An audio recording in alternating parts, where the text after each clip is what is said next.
नमस्कार मित्रों, चुनाव परिणाम आ चुके। मुख्य मीडिया, चाहे वो प्रिंट मीडिया हो, न्यूज़ चैनल हो या यूट्यूबर हो, ज्योतिषाचार्य ही क्यों न हो, सभी इस बार धराशायी हो गए। क्यों कि ये जो अपना नैरेटिव सेट करते हैं, ले दे के जो अपना एजेंडा चलाते हैं, ये सब कुछ उसी के इर्द गिर्द होता है। मतदाता निश्चित तौर से भ्रमित होते हैं और उसका फायदा किसी को मिलता ही है। जॉर्ज सोरोस का पैसा, महादेव सट्टा ऐप का पैसा, शराब का पैसा, माफियाओं का पैसा, तरह तरह का पैसा भी कांग्रेस और घमंडिया गैंग का बेड़ा पार नहीं करा सकी। उनकी नैया चुनाव में डूब गई और ये घोषणा हमने, यानी आपके चैनल ने, मैं चंद्रहास दीक्षित ने पहले ही कर दी थी। आप हमारे पूर्व के वीडियो देखें, सब कुछ वैसा ही हुआ। और ये कोई जादू नहीं, कोई ज्योतिष नहीं, ये हमारा एक सत्य सनातनी होने के नाते एक आकलन था कि सभी सत्य सनातनी इसी तरह से सोच रहे होंगे। और इसका सबसे बड़ा उदाहरण छत्तीसगढ़ में नजर आया, जहां सभी मीडिया चैनलों ने, न्यूज़ चैनलों ने और पत्रकारों ने, प्रिंट मीडिया ने एक तरफा कांग्रेस की सरकार बनवा दी थी, एग्जिट पोल में भी बनवा दी थी। किसी ने भी भाजपा की सरकार बनने की घोषणा नहीं की थी सिवाय मेरे, और बनी भाजपा की सरकार। और आप अनुमान लगा लो कि जो हमने विश्लेषण किया था, जिन मुद्दों की जिक्र की थी, मुद्दे वो हावी हुए, नहीं तो हमारा आकलन कैसे सही साबित होता। चुनाव परिणाम आने के बाद बेशर्मी से पत्रकार और ये मीडिया फिर अपने एजेंडा और नैरेटिव सेट करने में लग गई। आपने देखा होगा कि बहानेबाजी, जरा सी भी इनको शर्म लिहाज नहीं आई, किसी ने माफी नहीं मांगी और फिर विश्लेषण करने लगे कि अमुक विधानसभा सीट में या अमुक प्रदेश में इस जाति वाले ने इतने प्रतिशत इस पार्टी को दिए, कांग्रेस को दिए, इतने प्रतिशत भाजपा को दिए। अरे भाई, ये कैसे पता लग गया? तुम कितने बड़े ज्योतिषाचार्य हो? क्योंकि तुम्हारे ओपिनियन पोल चलो फेल हो गए, कोई बात नहीं, लेकिन एग्जिट पोल जिसको तुम साइंटिफिक ढंग से बोलते हो, और बहुत बड़ा सैंपल साइज, ये और वो कैसे फेल हो गए? जब ये फेल हो गए तो किस जाति ने किस पार्टी को वोट दिया, ये तो पता ही नहीं हो सकता है। कौन व्यक्ति किसको वोट दे रहा है, ये गुप्त मतदान है। तो जब व्यक्ति का नहीं पता लग सकता है तो फिर आप जाति और धर्म का कैसे बता देते हैं कि इस धर्म वाले ने इसको दिया, उस धर्म वाले ने उसको दिया, इस जाति वाले ने इतने प्रतिशत यहाँ दिए, युवा लोगों ने यहाँ दिए।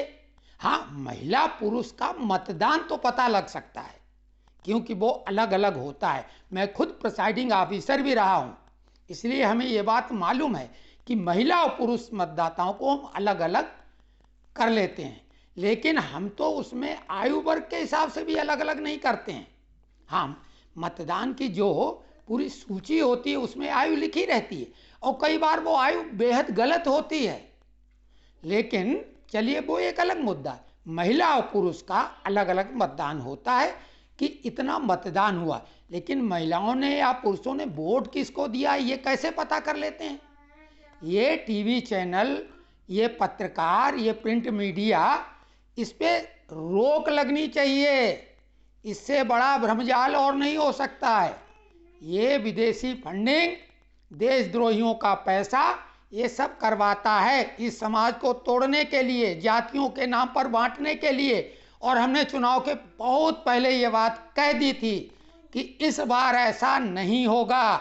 जो घमंडिया गैंग ने, इंडिया अलायंस ने जो ये प्लान बनाया है कि मुस्लिम वोट एक मुश्त मिल जाएगा, वो तो हमारी बपौती है, और इनको हम जाति के आधार पे अलग अलग बांट देंगे। ये हमने बहुत पहले, ये इंडिया गठबंधन जिस दिन बेंगलोर में डिक्लेयर हुआ था, उसी समय शाम को हमने ये घोषणा कर दी थी। चाहे तो आप वो वीडियो हमारा बहुत पीछे जाके उस तारीख को देख लें। और उसके बाद बंबई बैठक में भी हमने बोला था कि 28 में से ये 14 का जो समिति बनाई गई है, तो हमने बोला था कि बैठक के बाद में हाफ और चुनाव में पूरी तरह साफ। बिल्कुल वैसे ही हुआ। अब आप ये समझ लो कि अभी ये कौन कौन से नैरेटिव और एजेंडा सेट कर रहे हैं भाई, कि दक्षिण भारत में बीजेपी का सफाया हो गया, कर्नाटक हार गई और आंध्रा में भी कुछ नहीं है।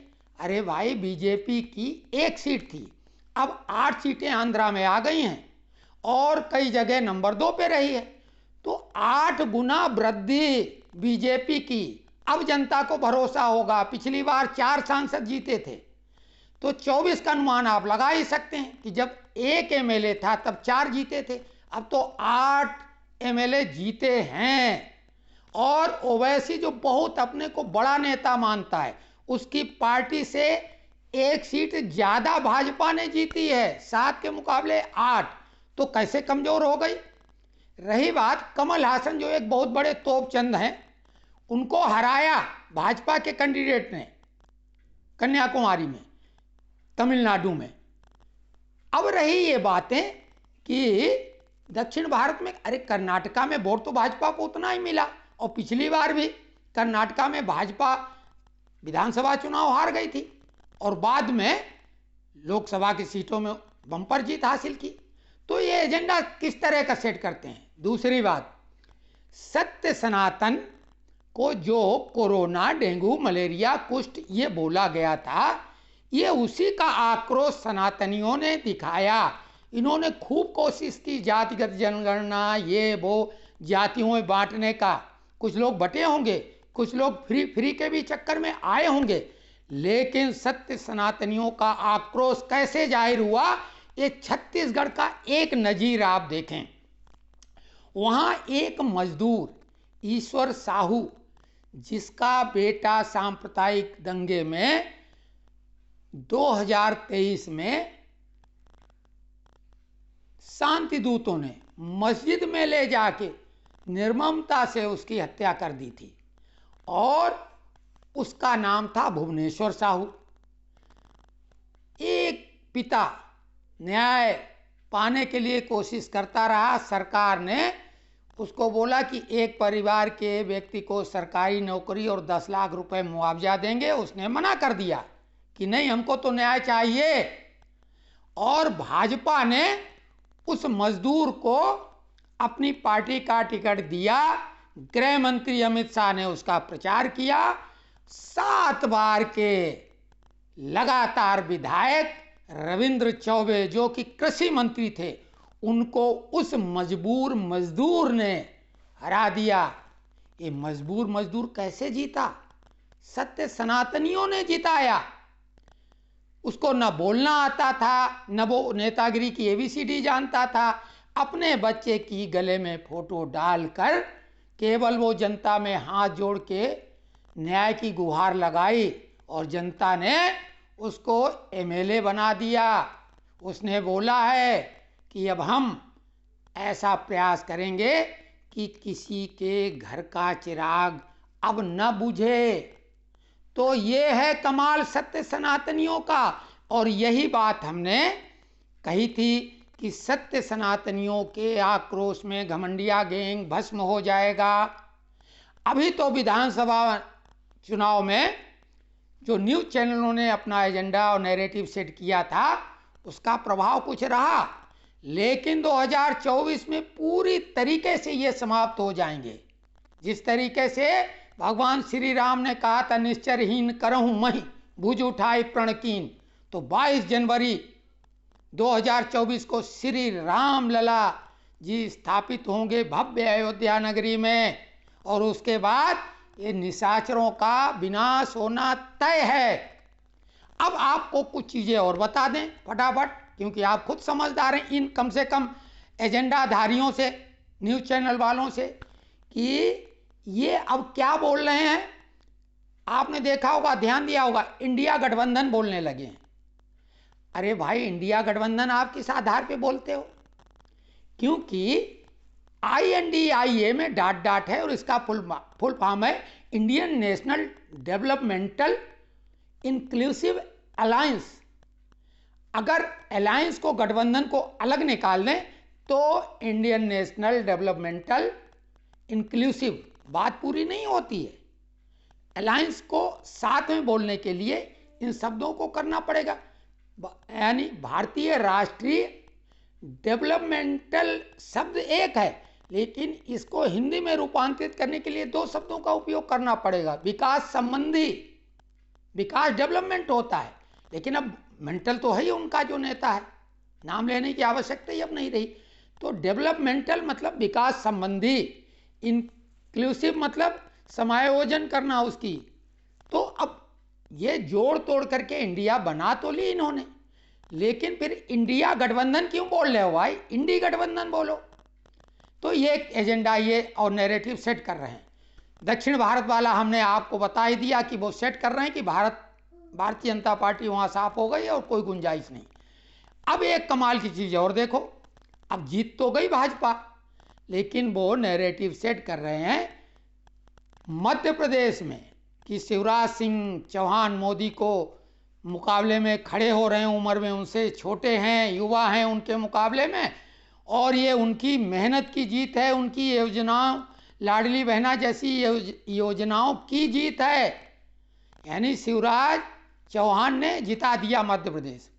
निश्चित उन्हें भी मेहनत की, वो भारतीय जनता पार्टी के वो भी कार्यकर्ता हैं, लेकिन रणनीति किसकी है? महाभारत को अर्जुन ने नहीं जीता था, कृष्ण ने जिताया। तो जो भाजपा का कृष्ण बैठा हुआ है वो तो दिल्ली में है, सभी जानते हैं, मोदी है तो मुमकिन है। ये जो बड़े बड़े दिग्गजों को उतारा उसका असर देखा। कैलाश विजयवर्गीय जहां इंदौर से लड़े थे वो सीट भाजपा नहीं जीत सकती थी, लेकिन अब इंदौर की सारी सीटें जीत गई। ये जो चंबल संभाग है यहां बोला जा रहा था कांग्रेस एक तरफा रहेगी, पता लगा भाजपा ज्यादा सीटें जीती। ये दिग्गजों का असर है, और दिग्गज जीत गए, फग्गन सिंह कुलस्ते को छोड़ के सारे मंत्री जीत गए। तो ये जो नैरेटिव सेट इन्होंने किया है फिर से कि शिवराज को उचका दें, और अगर ये मुख्यमंत्री नहीं बनते हैं तो ये बागी बना देंगे। अरे इतनी औकात भाजपा में किसी की नहीं, और भाजपा ही अगर है, भगवा में एक बार रंग गया तो उस पर दूसरा रंग नहीं चढ़ता। ये वो भगवा कलर संतरे वाला नहीं है, वो भगवा कलर जो संतरे वाला है वो कांग्रेसी झंडे वाला उनमें है, संतरा कि ऊपर से कलर भगवा दिखता है और अंदर वो निकलता है कली कली। भाजपा खरबूजा है जो बाहर भले कली कली लगे लेकिन अंदर से एक है। उस भगवा में आने के बाद कोई भी धर्म विरोधी भी नहीं रहेगा, सत्य सनातनी पूरी तरह से बन जाता है। और ये साथ में जो इन्होंने कोशिश की कि सारा श्रेय दे दें शिवराज जैसे या अन्य नेताओं को, योजनाओं को।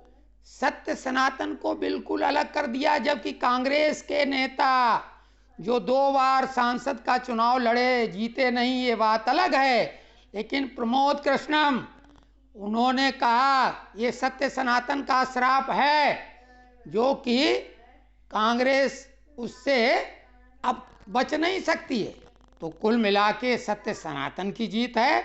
सत्य सनातनियों के आक्रोश का ये प्रतिफल है 2024 में। ये कितना भी एजेंडा चला लें, ये भी सुनने में आ रहा है कि अब जॉर्ज सोरोस ने हाथ खींच लिए हैं। उसे मालूम हो गया कि जिस तरीके से अज्ञात लोग बड़े बड़े आतंकवादी सूरमाओं को ढेर कर रहे हैं जेल के अंदर तक, तो जॉर्ज सोरोस को भी ये पता लग गया हो कि ऐसा ना हो कि कोई अज्ञात यहाँ भी पहुँच जाए। तो ये सुनने में आ रहा है। अभी तो आपने देखा कि इनके पास भरपूर पैसा था, लेकिन अब 2024 में देखते हैं कि जॉर्ज सोरोस भी इनको पैसा देते हैं, बाकी लोग देते हैं कि नहीं। तो कुल मिला के ये सत्य सनातनियों की जीत है। तो जय श्री राम।